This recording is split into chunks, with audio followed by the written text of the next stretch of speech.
Bonjour à toutes et à tous, bonjour Marie-Pierre. Bonjour Jason. Bonjour à tous. J'espère que vous allez bien, j'espère que vous êtes en forme pour cette nouvelle séance. Donc aujourd'hui on continue sur notre progression sur le Zen Kutudachi, sur le déplacement et sur les bases du kata. Le kata, le premier kata d'apprentissage qui est Teikyu Shodan.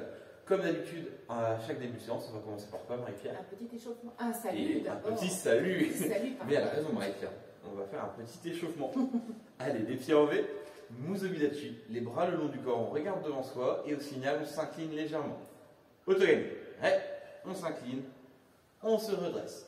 Très bien. Alors, on va faire un petit exercice d'échauffement dynamique pour travailler, monter un petit peu le cœur. Et en même temps, on va travailler la coordination. D'accord? Donc, on va vous montrer les différentes étapes de l'exercice. Et ensuite, vous avez l'habitude, les parents, on complexifie l'exercice au fur et à mesure et on prend le temps de faire l'exercice en effectuant une pause sur la vidéo. D'accord? Juste, vous aurez besoin de la corde pour faire un cerceau aujourd'hui. On n'a besoin que de ça pour. Ouais, la corde ou la ceinture de karaté de votre enfant. Vas-y, je te laisse expliquer. Oui. Alors, Jason va aller au signal démarrer à gauche. Il va sauter à gauche, il revient au milieu, puis à droite. À chaque fois, on revient dans le cerceau. Vas-y, tu me donnes le signal quand tu veux. Itch. En dynamique, on essaie de ne pas faire de pause sur le côté. Itch. Comme si le sol était très chaud, on revient sur son île. Itch. Maintenant, Jason va démarrer à droite. Donc c'est droite, milieu et gauche. Itch. Itch. Itch. Vous avez compris. On va faire la même chose avec devant et derrière. Alors on va peut-être d'abord, dans un premier temps, Peut-être s'entraîner sur... travailler sur alterner droite et gauche et obliger l'enfant déjà à se concentrer sur ces deux directions-là. Itch. Alors, dis-moi gauche ou droite. Gauche. Donc si le parent donne gauche comme signal, l'enfant doit démarrer à gauche, mais il doit quand même aller à droite dans un second temps. Gauche. Je démarre à gauche, je vais à droite et je reviens au milieu. Gauche. Je démarre à gauche, je vais à droite, je reviens au milieu. Droite. Je démarre à droite, je vais à gauche et je reviens au milieu. Droite. Droite, milieu, gauche. Et les enfants, prenez bien en compte que là, je fais par rapport à ma gauche. D'accord? Donc, vous, c'est dans ce sens-là. Hein. D'accord? Très bien. Ils peuvent peut-être s'entraîner sur... Oui. Faire une petite pause. Et vous Donc pouvez là, faire le premier très bien. entraînement. Les parents, vous pouvez mettre la vidéo en pause. Vous faites travailler votre enfant gauche, milieu, droite. Puis droite, milieu, gauche. Et ensuite, vous alternez les signaux. Vous allez dire soit gauche, dans ce cas-là, votre enfant commence à gauche, droite, revient au milieu. Soit vous annoncez droite, et là, il commence à droite. D'accord? Travail de latéralisation, de coordination, et en même temps, travail un peu plus dynamique. Allez-y. Et dans un deuxième temps, on va travailler devant et derrière. Donc sur le même principe que le gauche-droite. Donc tu peux commencer l'entraînement devant, milieu, derrière. Itch. Itch. Itch. Voilà, vous voyez, c'est pareil. On va faire démarrage derrière. Itch. Là, je démarre derrière et je termine devant. Itch. Puis l'alternance. Donc là, le signal, ça va être soit devant, soit derrière. Devant. Devant, derrière, je reviens au milieu. Derrière. Je vais derrière, je vais devant et je reviens toujours au milieu. Devant. Je repasse à chaque fois au centre. On s'entraîne un peu à la maison. Mettez sur Allez. pause. Très bien. Et maintenant, Suite, on Marie-Pierre. va enchaîner le tout. Voilà. Là, maintenant, on rajoute des informations à l'enfant. Il doit prendre plus de paramètres en compte. Donc, on va tout mélanger. Droite, gauche, devant, derrière. Vous faites bien concentrer. Derrière. Je commence derrière, je vais devant et je reviens au milieu. Hop. Droite. Je commence à droite, je vais ensuite à gauche et je termine au milieu. Droite. Droite, gauche et je reviens au milieu. Devant. Devant, derrière et je reviens au milieu. Gauche. Cette fois-ci, je commence à gauche, je termine à droite et je reviens dans mon cerceau. À vous de jouer. Bonne concentration. C'est pas facile quand même. Non. Alors, j'espère que ce premier exercice d'échauffement s'est bien passé, s'est bien déroulé, que votre enfant s'est bien amusé et qu'en même temps, alors là, ce qui est bien, c'est d'écouter votre enfant. S'il commence à être un peu essoufflé, c'est très bien parce que là, son corps est chaud, son corps va être réactif et il va pouvoir se concentrer et être dans les meilleures dispositions possibles pour sa séance. Maintenant, on va faire une petite révision technique. On a travaillé un petit peu avec un peu plus d'intensité. Maintenant, il va se concentrer sur lui. On va refaire quelques bases techniques, d'accord, avant de passer sur les exercices de kata, donc que l'on va effectuer. On va faire une première révision technique sur le Shokutsuki dans un premier temps, d'accord. Donc le Shokutsuki, là, on va être en position Achiji Dashi, donc les pieds largeur d'épaule. Le poing est centré, d'accord, et le Ikite est tiré, d'accord. Le Ikite, c'est le point qui est ici. Au signal des parents, l'enfant va d'abord changer de bras doucement. Ce que l'on va vérifier, c'est que le poing va bien en ligne droite, d'accord, et que le coude ne parte pas sur le côté, ligne droite, d'accord. Prêt, on va en faire 3, 4. Itch. Voilà, ça c'est la vitesse numéro 1. Ni. 5. Très bien. Demandez à votre enfant d'écouter son kimono. Là, si j'écoute la veste de Marie-Pierre, j'entends le bruit de la veste qui frotte, d'accord, lors du coup de poing.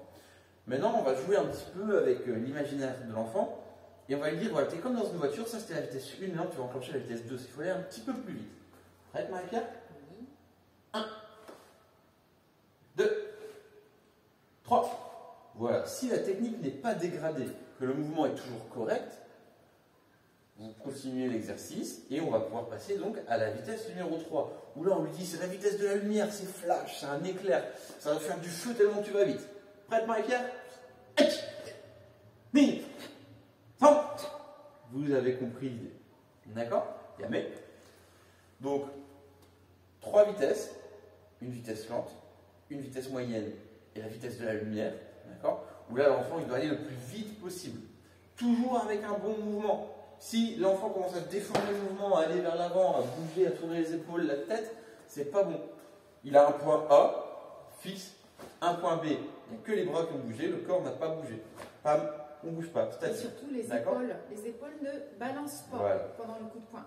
Les pieds ne bougent pas, ils sont fixes, ils sont ancrés dans le sol. Ouais.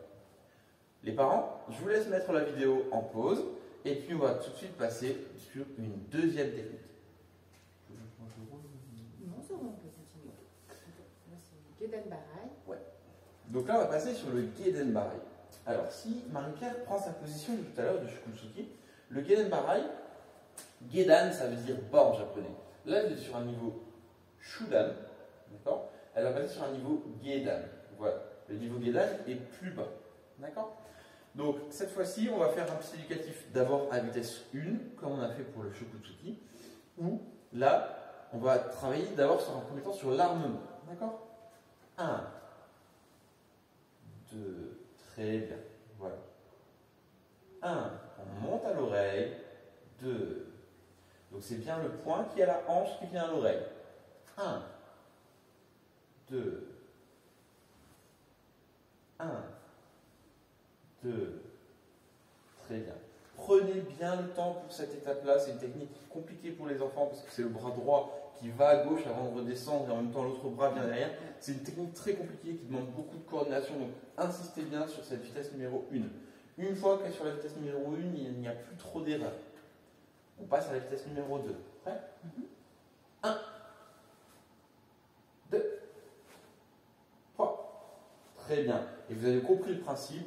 Du coup, une fois qu'on a fait la vitesse numéro 2, on fait la vitesse numéro 3, où là l'enfant doit faire statut, bouger le plus vite possible et finir en statut sans bouger. Prête, Marie-Pierre? Prête. Vitesse numéro 3.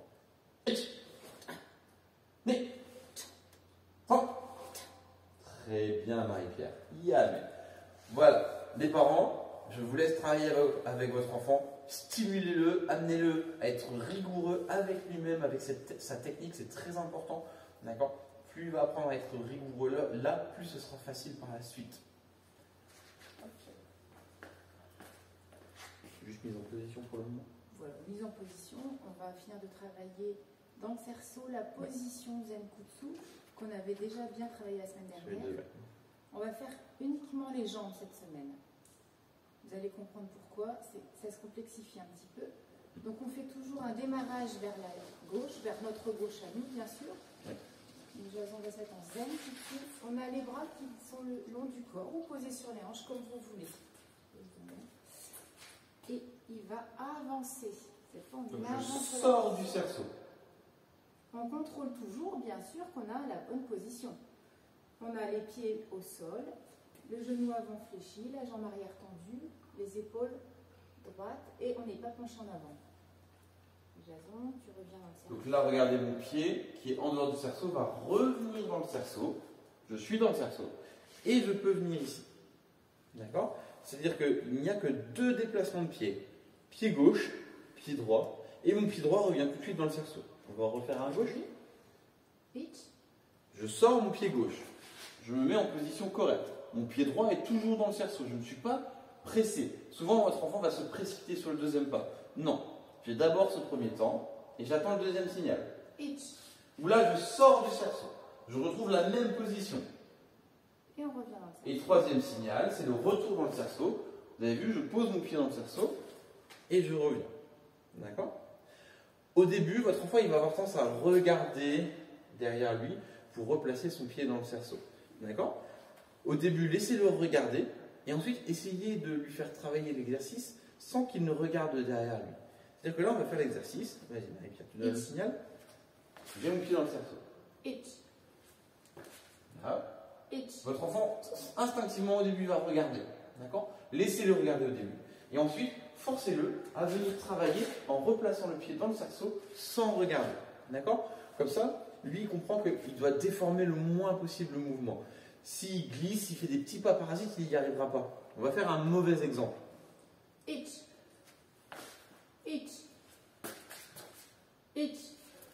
Regardez là, du coup, je me retrouve plus bon parce que j'ai fait plein de petits pas parasites ici. D'accord? Ce qu'il faut que votre enfant comprenne, c'est qu'il démarre d'un point A, statut, à un point B, statut. Il ne doit pas y avoir de mouvement parasite entre les deux. Alors, ça c'est pour la pureté de la forme technique, mais on va imaginer une situation plus tard de combat, que ce soit un combat sportif ou lié à une agression. Les mouvements parasites sont des mouvements qui vont donner des indicateurs à mon adversaire et qui vont me faire perdre du temps. D'accord? Si je dois me défendre face à quelqu'un et que je dois faire plein de petits pas avant de reculer, maintenant la technique elle est déjà venue dans mon visage. Donc je dois être capable de reculer sans faire de mouvement parasite. D'accord? Et la même chose quand j'attaque. Je dois contre-attaquer. Si je fais 1, 2, 3 et ensuite j'attaque, c'est trop tard. L'agresseur s'en est allé ou l'adversaire est parti. D'accord? Donc c'est très important d'acquérir cette notion de pureté dans le sens simplicité de la technique. D'accord? Autre chose, ça c'est encore un détail technique qui est important. Les jambes de l'enfant doivent être avec l'écart de hanche. C'est-à-dire que si ses pieds sont sur la même ligne comme ça, il va perdre l'équilibre, il aura plus de mal à reculer et à faire ses mouvements correctement. Il faut une largeur de hanche pour être bien stable et repartir rapidement. Très bien. Alors, les parents, on vous laisse travailler cet exercice-là d'abord à gauche. Ensuite, vous pouvez faire exactement le même exercice, uniquement à droite. Ne mélangez pas dans un premier temps. D'accord? D'abord à gauche, et ensuite, on va faire un exemple, d'accord? À droite. Je sors le pied droit. J'avance. Je reviens dans le cerceau. Et je reviens en position de U. D'accord? Donc, vous prenez le temps de le faire à gauche, vous prenez le temps de le faire à droite. D'accord? Mettez la vidéo en pause et ensuite, on va mélanger.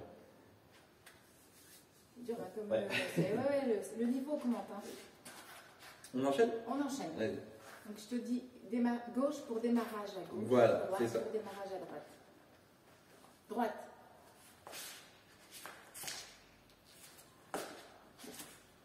Gauche.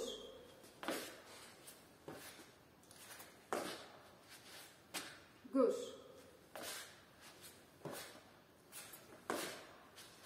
Jamais. Très bien. Donc là, vous avez vu, j'ai enchaîné, j'ai fait les techniques assez rapidement. On n'oublie pas toujours de vérifier la forme technique de l'enfant. D'accord? Qu'il parte du bon côté, c'est une chose. Qu'il parte du bon côté et une forme technique correcte en est une autre. D'accord? Et donc nous, ce qu'on cherche, c'est vraiment avoir ces deux paramètres. D'accord? Connaître sa droite, sa gauche, c'est bien. connaître sa droite, sa gauche et être capable de mettre une rigueur technique, c'est mieux. Ok? Très bien. On va donc rajouter maintenant une troisième direction. Le devant. Voilà. Je te donne le signal. Oui. Hitch. Donc cette fois-ci, l'enfant part vers l'avant, jambe gauche devant. Hitch. J'avance. Hitch. Je reviens en arrière. Jamais. Et je reviens dans mon cerceau. D'accord?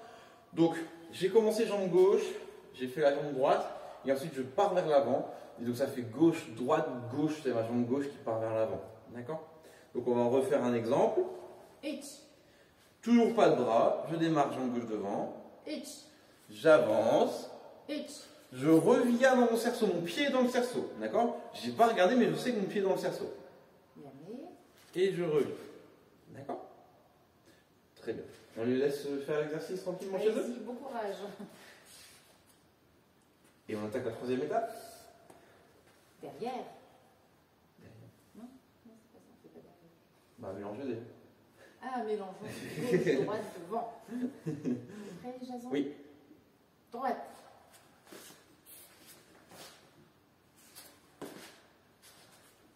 Devant.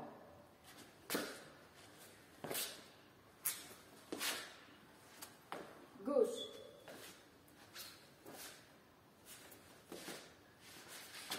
Yami.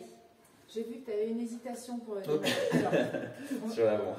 traditionnellement, on démarre jambe gauche devant. Si votre enfant démarre jambe droite, c'est pas une erreur, ça se fait très aussi. Là où on incite à travailler, on vous demande d'inciter à le faire travailler jambe gauche, c'est que dans le kata, il va repartir jambe gauche. D'accord? Ce sera à gauche, droite, et ensuite il repartira avec sa jambe gauche. C'est pour ça qu'on vous a demandé de travailler avec la jambe gauche. D'accord? Donc, même chose, votre enfant, l'objectif, dans un premier temps, c'est qu'il ne se trompe pas de direction. S'il se trompe, mettons, Marie-Pierre me dit gauche et je pars à droite. On demande à l'enfant de revenir dans son cerceau. Elle va à nouveau me redire gauche, d'accord, pour que je corrige mon erreur. Il faut que j'ai l'opportunité de corriger mon erreur. Si je ne peux pas la corriger, je ne peux pas apprendre, d'accord? Donc, Marie-Pierre m'a dit gauche, je suis parti à droite, c'est pas grave, je me reconcentre. Marie-Pierre me reprend, me dit, voilà, tu es parti du mauvais côté, on recommence. Et là, elle me dit gauche et je dois partir du bon côté. Si je me retrompe de nouveau, c'est pas grave, on recommence gauche jusqu'à ce que j'associe le bon signal à la bonne direction, d'accord? Et ensuite, on n'hésite pas à mélanger gauche, droite, devant, droite, devant, droite, gauche, devant, et ainsi de suite. Très bien. Je vais faire comment là? Non. Très bien. Ouais. Donc là, on a découvert les déplacements, les premiers déplacements du kata Taikukyu Shodan, qui est un kata d'apprentissage. L'objectif, la semaine prochaine, ça va être de rajouter les bras, d'accord, pour la prochaine séance. Donc, je vais vous faire une petite bande-annonce du coup pour la prochaine séance. Ce sera exactement la même base. Ici, on a travaillé, je me déplace, je reviens. On a vu deux techniques aujourd'hui, le Geiden Barai et le Shokutsuki. Et bien maintenant, on va combiner tout ça. Je suis là. Je vais donc sortir de mon cerceau comme on a fait la semaine dernière en Geiden Barai. Et une fois que j'ai fait mon Geiden Barai, je vais avancer. Et je vais revenir sur place avec ou sans les bras, ça on verra. Et on se remettra en yoi. Voilà. Est-ce que tu as quelque chose à ajouter sur ça? Juste j'ai hâte d'être à la semaine prochaine. Oui. Donc c'est une étape qui est très importante. C'est une découverte, d'accord? Le kata en lui-même sera vraiment abordé en débutant première année, d'accord? Mais le fait que vos enfants puissent dégrossir un petit peu ça, ça va fortement les aider à avoir cette latéralisation, à avoir ce déplacement où je démarre sur place et ensuite j'avance pour revenir vers l'arrière. Ça va les aider fortement pour les années à venir. Voilà. J'espère que cette séance vous a plu, j'espère que vous avez passé un aussi bon moment que nous. On se retrouve la semaine prochaine pour une nouvelle séance. Bon courage à vous les enfants, bon courage à vous les parents. Et on va terminer la séance avec un petit salut. Pied en V, position Musobizachi. Otogami. Ouais. Au revoir à tous. Au revoir, bonne semaine.